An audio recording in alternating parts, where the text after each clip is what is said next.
Hello, everyone. Welcome back to another awesome episode of Geek Vibes Live interview. I'm your host, Tia, and with me today I have two amazing people. I have Fred Van Lente. Please let me know if I said that correctly. And Crystal Skillman. How are you guys doing today? We're doing great. Doing good. Awesome. I discovered that the two of these guys are in New York, just as I am. So how are you liking all that winter weather we're experiencing? But the snow is very pretty. It is. I am one of those people who I like looking at it. And now that I don't have to say go into an office, I'm like, well, I'm not driving, so it's okay. Exactly. But I'm speaking with the two of you today because you guys are doing something really cool, and it's something that's very like in the vein of what we like to do at Geek Vibes Nation. That's just appreciate the forefathers pretty much of comic books, and Jack Kirby being one of them. So why don't you guys kind of just take it off and let everyone know like what you're here to promote with King Kirby? Yeah, well, King Kirby started as a play, although Fred started the play. I did. It's about the life of Jack Kirby, as the title implies, and it just has this his life has this wonderful arc of the 20th century. Right, he starts out in the Jewish slums of Manhattan during the Great Depression. He goes and fights in World War II.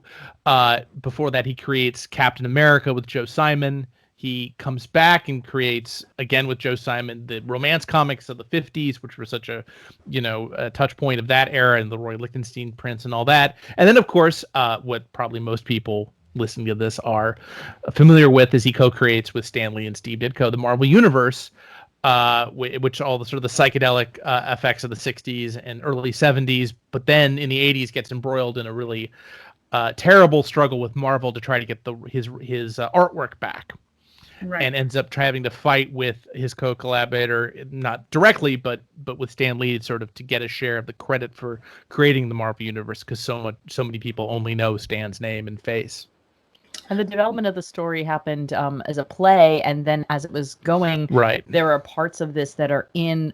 Fred has a graphic novel called The Comic Book History of Comics, and so there's a little bit of thread in that, and that kind of enhanced our rewrites. We had this legendary New York performance, 8 performances. It was part of a festival. I got a great New York Times review. And then we recorded the audio with the actors. And this is the actual audio from the original cast. The original cast. And then enter this year and excitement with this audio and excitement to tell the story. And we realized it could be episodic. And that was really exciting. We've gotten great feedback about the cliffhanger sense of his story. So that's a wonderful thing. And now it has music by Bobby Cronin. That's so amazing. Yeah, when I was looking at the press release, I kind of kicked myself for not having heard of King Kirby when it was originally off Broadway, just because I'm a Broadway junkie. So I would have loved to go see that on there. How was that run at first, and what kind of made you guys want to bring that back in an audio podcast sense? Well, it's a piece that has brought inspiration and excitement to so many people. And in the actual run of the show, one of the most extraordinary things was people coming in wanting Jack's story to get their its due and having that experience, and then half the audience not knowing who Jack Kirby was and coming out. And I remember being shaken by someone who said, "You've got to get this out there. We've got to know more about the creators behind these. Like, my whole life has been Captain America, and I didn't know. And we're like, we're trying. And so we've done, Fred has been a guest at many Comic Cons, and we've written together a bit for Adventure Time comics and a few things. And so whenever we're at Webtoon, we have a comic book called Eat Fighter and Webtoon, which we hope will be an animated series. And so, anytime anyone comes and chats with us, they're like, that's great. We love these comics with, Princess Bubblegum, excellent. When is that play coming back? Like, I need to see that play. And so we really did feel over the years, how does this happen? And the fact, enter Broadway Podcast Network. I mean, that is their world is, like you said, those that are theater junkies and excited about things that could go to Broadway, that are on Broadway, that we're maybe seeing in a different way. A great example of that is Bleeding Love that they have, which is also it's a musical, and it's done episodically, and that's moving on to different phases, probably most likely in the future.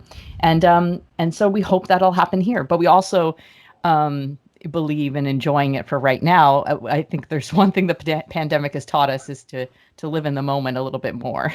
Yeah, I mean, basically someone approached us over the summer and to be like, hey, have you ever thought about doing this as an audio drama? And then we were like, wait a minute. We have the audio drama. We have this audio. We have this recording of it that was, believe it or not, done in Midtown Comics downtown, if you know where that location is, on Fulton Street in Manhattan. Yeah, that's where we recorded it. Oh, wow. That's so cool. And actually, there's YouTube footage of us, I put up of us recording it back in the day. And we recruited Bobby Cronin, who Crystal collaborates a lot with in music and musicals, rather, and he cut the show together and did just amazing original score that's fantastic and just really enhances the piece throughout. And originally, we did the recording for our Kickstarter backers because Kickstarter funded the original production. But it was shocking how easy it was to convert it to audio. And how that's awesome. Recording. Yeah. For me, right, I grew up, say, watching cartoons in the DC and Marvel universe, but not really reading much comic books growing up. My biggest introduction to Jack Kirby was a few years ago when they did the run in Marvel Comics making Captain America like Hydra Captain America, and people were very angry, saying that it was Secret desecrating Empire. Yeah, that it was desecrating Jack Kirby's like legacy. So were comic books and Jack Kirby something that you were familiar with growing up, or was there at some point where you learned about him and you were like, I have to get this story out there? Yeah, I mean, I grew up. I'm a 70s and 80s kid, so I grew up on the old pocket books reprints of the Stan and Jack stuff, like the Steve Ditko stuff with the Stan Lee with Spider-Man and Doctor Strange, and I loved the Jack Kirby Avengers and Captain America and Hulk and all that stuff.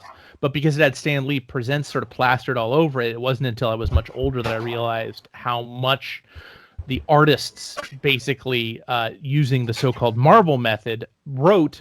I mean, I grew up to become a comic book writer, and so I sort of became really appreciated the artists not just as the sort of craftsman bringing a script to life, but as somebody who sat there and actually plotted out all the stories on the drawing board. That's sort of how the Marvel method worked. And then when they brought the stories in, the art in, Stan Lee would then add the dialogue, in his role as the editor. So I sort of had this kind of like adolescent, like punk rock kind of reaction against Stan Lee. And so I was like, people have to know about this. So I started working on a biography 20 years ago, which became a play, which Crystal then contributed to. And I was like, she was adding so much. I was like, you're the co-writer. I'm putting your name on this. And so that's been a really great collaboration for us. We're married. Did that not come up yet? Yeah. It really inspired a lot of the writing, or because the Kirbys are a very strong power couple themselves. That's true. Jack and Roz, and so she does not appear until episode 2. I should. Yes. It gets a bit spoiler alert. That's spoiler right. alert. For Valentine's Day. What's coming. But yeah, it even on panels when we would talk, or we would be sitting next to other people that were like, oh, I was 13 and I was watching Jack draw, and Roz made his tuna fish sandwiches, and we're just like, whoa. So the legacy is so deep, and there's such love for him with other artists that they spread that love, and Roz and Kirby were such a unit. So in writing those scenes, sometimes if they're arguing in the play, we were arguing while we were writing it, and then at some point I was like, wait, we're putting this in the play. And so, Crystal, I mean, you're a very prestigious playwright. When this whole thing was kind of, taking a life of its own, how did you necessarily find inspiration in the Jack Kirby story? It really, I think because I saw the first draft and I loved what Fred was doing in the first draft, and I wanted to keep that magic, but also, embrace the theatricality in a way that rooted us in the in in the theme and what we were watching, a little bit more of reality, although it is a little surreal how it starts in a cool way. But so, because basically Fred was starting with the creations of his characters. However, he couldn't use the actual creation. So it was kind of like they were like Stan Lee very different. Jack Kirby creations that we were watching. So it was a lot for our audience to process coming in. So I said, what if that's the flip and we really are, I always call it in writing, tethered. What if we're really connected to Jack, and how can we do that? So the opening stage direction and the opening image is Jack drawing at the desk, and his back is turned to us. And as the audience is entering the theater, enters. They see Jack, who then and now is played by Stephen Rattazzi. If you're a cartoon fan, he is best known to you as Dr. Orpheus from the Venture Brothers. Oh my God, that's amazing, actually. And so how was it bringing the actors in for these roles? I mean, did you know right away? Did you see multiple people before you casted the roles of, say, Jack Kirby, Ross, and Stanley and all that? Well, a bunch of the cast had already actually been in one of Crystal's adaptations of one of my comics called Action Philosophers. That was actually in the Comic Book Theater Festival, the previous iteration of that. Steven, I'm not sure how you got in touch with Steven. That was me. How did Steven and I become friends? Steven and I worked on my first play that won an award in a workshop called The Vigil or Guided Cradle. But I was already a huge fan of Steven because I had seen his work with Taylor Mack, and I had seen all these things. And he, Indecent hadn't happened yet, but I saw his work or I was about to see it in David Adjemi's play. So I was a huge Steven fan. I kept thinking of him. So I talked to our director. I said, I just feel it. Because for me, I was really interested, and the director, John Hurley, did the stage production. We were all interested in no one replicating or imitating Kirby, but getting the essence of Kirby. And Steven is such a versatile actor. And also I needed someone who could do naturalism, but also could, do the theatricality, yet keep it grounded of us seeing him at every age. Because that always happens in scripts. If someone says, oh, do we have a 5-year-old, then a 10-year-old? I mean, usually we don't because of budget. But I love Kinky Boots. I love that the kids run on at the beginning. It's great. But I really think it's important to ask yourself, what are we watching as we see an actor age? What are we watching through those years? And I knew Steven could deliver a performance from 10 to 30 to in his 50s. And I just knew it, and I'm glad I was right. I just wanted to say, totally random, I saw Kinky Boots as well and loved it. I told you, I'm a Broadway junkie. The fact that since the pandemic has happened, that Broadway has been shut down is just really terrible to me. And I'll ask you guys, I mean, how do you feel about that? Because a lot of people, obviously the movie theater industry is also kind of suffering, but I sit there and go, well, at least though they're able to still put out movies, and at least some theaters are open. Broadway actors have been out of work for over a year now. It's really, really intense. And, the gamut, Nick Cordero sang a song from one of my musicals, Mary and Max. It was one of the, last videos in the last year. And Bobby Cronin was close with him. And, for our whole community, Lauren Elder, who's been in that show, who I'm making a TV show with, but, we've all had to look at our schedules and be like, what is it? Bobby had 2 other shows that were going to happen this year. I had a production that, was going to be done. However, it's made the building for 2022 really strong in working with producers. So for creators it's hard, and it's hard to have something move. And sometimes we lose it as well. But it can be helpful in looking towards the future. Actors are the ones that I feel the most for. In terms of getting cast and being on stage and working now. What happened to that actor you mentioned at the top who sang the Mary Max song? Oh, Nick Cordero. It was a story. He was one of the early a lot of Broadway people actually lost their lives very early in the pandemic because they were dressers, they were working backstage, and some whole entire cast got sick. I don't think anyone passed, but the whole Moulin Rouge cast got sick. Danny Bernstein has talked about it as well, just his experiences. But Nick, unfortunately, is passed away. Wow, I'm so sorry to hear that. From COVID, yes. Yeah. No, it's a really terrible thing. The only, I guess, upside I would say is that I heard that Law and Order SVU is trying their best to cast as many Broadway actors for, say, smaller roles as possible. So that's great. But moving back to I just want to say that's Warren Light. That's Warren Light. He's doing awesome work. It's beautiful what you just mentioned. Yeah, it's a beautiful thing with SVU and Law and Order. I love it. We're all New Yorkers. We got to represent, our own. But Jack Kirby he created all of these characters so long ago, but they all feel as if they're more relevant today than ever. Why is that the case in your opinion? Yeah, I mean, he and in many cases, like everyone this weekend is talking about the Snyder Cut, the Dark Side and Granny Goodness and all those characters. He wrote those. He wrote all of those New Gods comics for DC himself. So in many cases, he did in fact write them. But I just think Kirby was very interested in sort of primal forces. He was also a voracious reader. He read a lot of science fiction. Like, it was a huge, like, his garage was just filled with these science fiction pulps. Like, that's where the idea for the X-Men came from the mutants. That he got that out of a pulp magazine.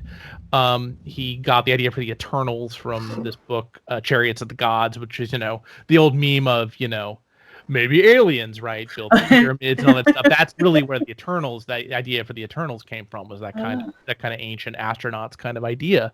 But I just think he was really interested in primal forces, of not just sort of good versus evil, which is where our minds often go with superheroes, but hate and love and legacy and parents versus children.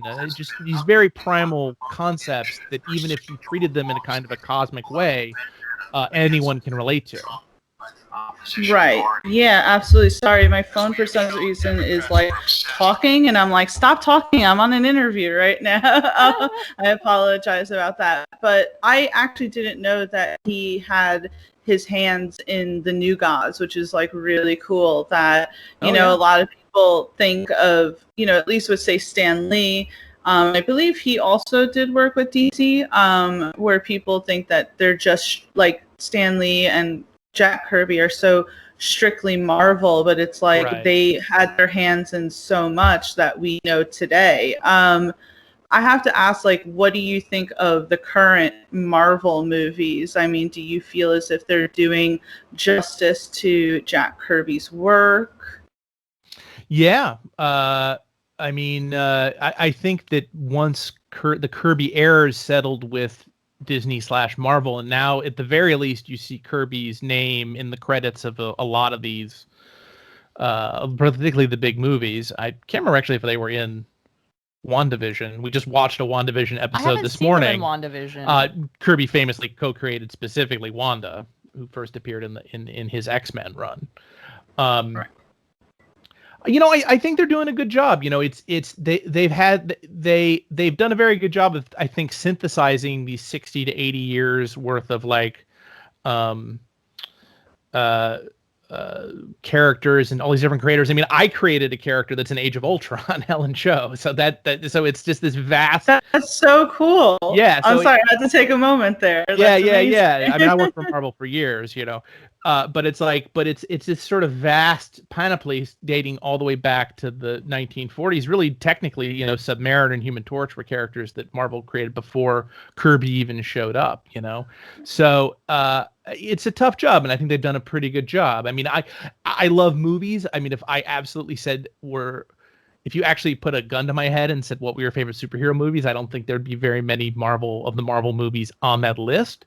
But they're dependable. Like, they're like McDonald's. You don't go into McDonald's and look at the menu to be challenged. You know, you go to other other restaurants for that. You go to McDonald's to get, the dependable menu that you've grown up on or used to. And I think in terms of comfort food, Marvel does a great job with those movies. That's why it's kind of fun to see them throw with the inventiveness of WandaVision. It does have its a little predictability, stretch out things, but it has a lot of invention to it. It's very theatrical too, so I guess it's theatrical. And you've got a real gumbo. WandaVision's a great example of that, right? Because you have Wanda, right, who's a Jack Kirby, Stan Lee OG creation. Mm-hmm. You have the Vision, which was technically created by neither Stan Lee nor Jack Kirby. However, it was based on a golden age Jack Kirby, Joe Simon character called the Vision that was from the 40s. That was created the same time Captain America was. You have Jimmy Woo, right, who is a character from the 50s, who Jack Kirby did not create, but actually drew after the guy who created him, Joe Manley, died by falling in between Metro North train cars in the late 50s. I could go on. I like comics history. Can you tell? No, and I think that's what I love. Like, even though I didn't grow up, say, reading them per se, I love finding out, say, the things that kind of were in the background that created everything. And I agree, Crystal, with what you're saying about WandaVision. I think that's why you see some people maybe complain a little about WandaVision, because it's like they're so used to the formula that Marvel has given us, where as soon as WandaVision challenges a little, and I don't want to be insulting to anyone, but it's like they challenge their, maybe their mind a little too much. But right. So with the King Kirby, podcast, the first episode just came out on February 10th. You guys said that you actually received a lot of good vibes when it came to that. What should people expect in the next, few episodes? Well, you're going to see the creation of Captain America. You're going to see, which we alluded to in the first episode, but that happens in the second episode. In the third episode, you see the creation of romance comics. You're going to see Jack Kirby going and fighting Nazis, like literally, in France during World War II. You're going to see a lot of conflict. You're going to see Stan Lee kind of show up, and Stan Lee gets introduced as a teenager. His cousin-in-law owned Marvel, and that's how he got to work for Marvel in the first place. He started working there when he was 16 or 17. But then this sort of grows. The relationship between Kirby and Stan is not just sort of historically interesting. It's this fascinating kind of almost Shakespearean kind of rivalry that really is kind of the through line of the whole piece. Stan is almost like has an intern-like vibe, and Jack is turning out pages and working his ass off, and so it's a very interesting dynamic that's established right away. It's also extremely humorous, I would say. Nat Cassidy, who plays Stan Lee, is just. He's gold. It's just awesome. And he also did all the incarnations of Stan in from his a teen. That's right. From a teenager really to an older man. Yeah. I would say also this is the first time where we're seeing Jack find this thing called comic books is taking off. He's finding his niche in his world, and we can see the creation of an idea forming, and that's and episode 1 is going through that. But we start to each episode get a little deeper into the politics, into production, what it means, what loyalty means in this world, and how the suits kind of end up having more power maybe than the creators. And so, which is really powerful with the backdrop as well, with making allusions to Patton, who Kirby served under. So it's really riveting stuff. The scenes with him in at war are really some of my favorite ones, because you see him struggling with the violence that he has to deal with. Well, I can't personally wait to listen to them. Where can people find this podcast, and what days are they coming out? They'll be coming out every Wednesday for about 5 weeks. You can find them on anywhere you get podcasts. You can get them on iTunes, Spotify, or you can go to the Broadway Podcast Network website, and you can get them there. Awesome. Google Podcasts.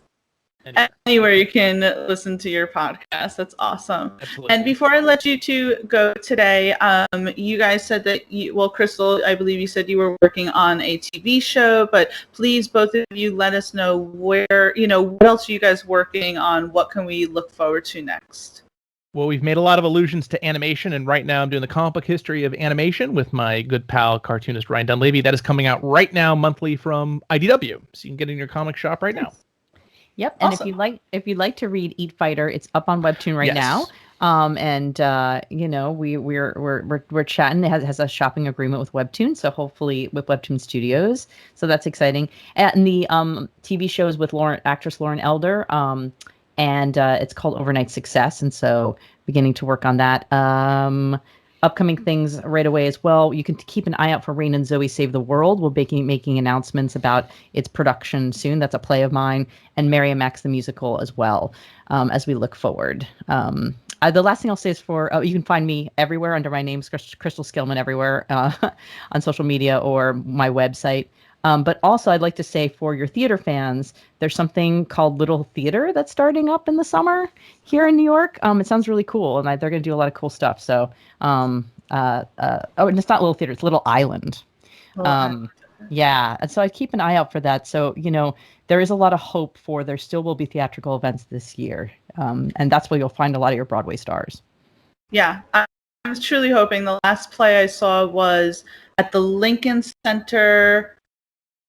I forgot actually which one it was. I apologize, and I don't want to put myself on air, but that was the last one I saw, right before the pandemic happened. But yeah, I'm looking forward to it. I hope to definitely see more of your guys' work moving forward. Please, everyone who is checking this out, make sure you check out Fred and Crystal. Make sure you check out King Kirby. And come on, we're Geek Vibes Nation. We're comic book lovers. This is totally for you guys, so please make sure you check it out.